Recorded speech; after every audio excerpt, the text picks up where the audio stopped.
केन्द्रापड़ा जिला राजनगर ब्लॉक बेलपाड़ पंचायत रे राजनीति घड़ीके घोड़ा छुटुची। डिसेम्बर 11 तारिख दिन सरपंच तिलोत्तमा बराड़ अनास्था भोट्रे पद हराइथिले। सरपंच पद हराइबा परे नायब सरपंच नलिनीकांत कुंड दायित्व रे रहिथिले। मात्र केन्द्रापड़ा जिलापाल जनवरी 27 तारिख दिन नलिनीकांत कुंडक समेत 7 जन वार्ड सभ्यांक सभ्यपद रद्द करथिले। 4 मास मध्य पंचायत रे अनुष्ठित 3टी बैठक रे एही 7 जन सभ्या अनुपस्थित थिले। लगातार भावे 3टी बैठक में अनुपस्थित थिबारु ओडिशा पंचायत एक्ट 1964 अनुसार अयोग्य घोषणा करिसेंती जिलापाल।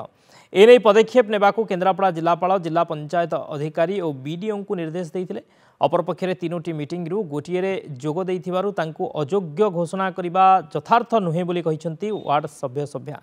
केन्द्रापड़ा जिलापाल राजनैतिक अभिसंधि रखी एपरी करिथिबा सेमाने अभियोग करिसेंती।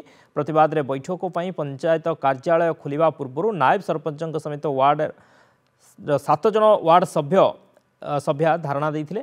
राजनगर बीडीओ पटामुंडाई तहसीलदार बुझासुझा करिबा परे मध्य धारणारू उठी नथिले। ते प्रशासनिक अधिकारी माने फेरिबा परे आंदोलन प्रत्याहत होइछि।